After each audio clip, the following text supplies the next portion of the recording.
This GOP senator just stuck a knife in Trump's back, and the shocking video is going viral. President Trump may have a lot of work to do before the swamp is drained, but certain party members are making it much easier to choose who gets the boot. Senator Susan Collins, too difficult to say if President Trump will be 2020, I'm sure. GOP Senator Susan Collins, Republican of Maine, showed the world where her loyalties lie on Monday, using an interview with MSNBC Haley Jackson to gripe about our president and drop a bombshell regarding the 2020 elections. When asked if she believes President Trump will be the party's nominee in 2020, Collins offered zero support for Trump and his administration, even to the point of admitting that it's too difficult to say. But this shouldn't be much of a shock coming from Collins, who took the rare opportunity in front of cameras to twist the knife further. I didn't support the president when he was our party's nominee, Collins says.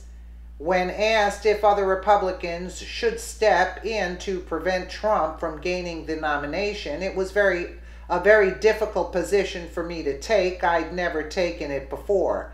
Collins clearly isn't content with taking only her vote from President Trump. She wants to rally other professional politicians to betray our commander-in-chief. It is exceedingly unique for an incumbent president to receive a primary challenge, with the last occurrence being conservative staple Pat Buchanan challenging former President George H.W. Bush during the 1992 election.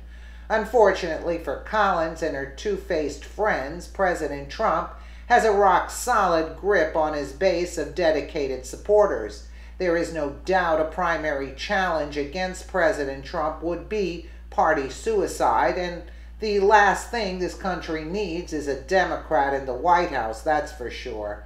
I think it's time people start picking a side that will move this nation forward. If the GOP continues to fight within itself the important issues our president has been fighting to address will continue to fall by the wayside. Are you all sick and tired of hearing these indecisive backstabbers pick on the righteous leaders of our country? You should take a listen to this idiot here.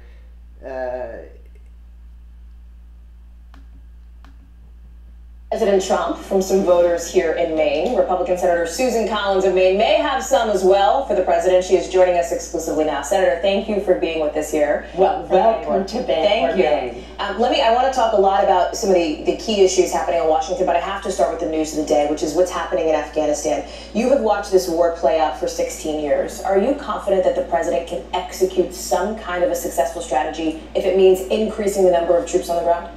Well, we need to hear the strategy that the president's going to present tonight.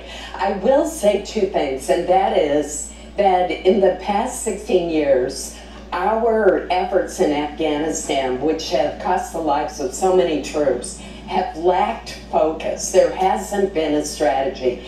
And second, we need a strategy that is going to deal with the influence of countries like Pakistan, like Iran, like Russia. So if the president decides to stay the course, as he may do, is that enough for you? I'm worried about that because if you look at a map of Afghanistan, the Taliban has made enormous gains in the last couple of years. And I don't want Afghanistan to be a safe haven for terrorist attacks the way that it was prior to the attacks on our country on 9/11. But this is a very difficult issue, and I'm glad that there's been a detailed analysis of what to do. That's what we've needed. I know that you will be watching that address today, as will people across Maine. It will likely be on the front page tomorrow, but what was on the front page today? I want to show you the Bangor Daily News here, where the protests in Boston over the weekend. Charlottesville and the aftermath of what happened there have been driving a lot of the national conversation, and in the wake of that, your Republican colleague, Senator Corker, questioned President Trump's competency. Senator Tim Scott said the president had compromised his moral authority.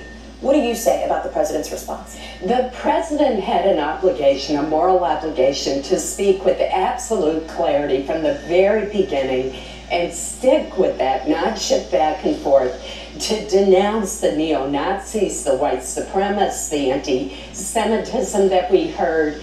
And unfortunately, he wavered back and forth. There are no good neo-Nazis. So what does that say to you about his leadership?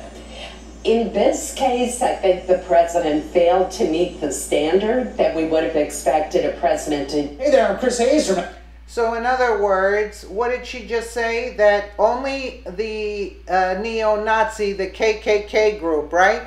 In other words, she left out Antifa. So right then and there, we know she's compromised, you see? And did you hear how she was speaking? Did you hear how she was speaking? This woman is not a Republican. She's as Republican as John McCain is Republican.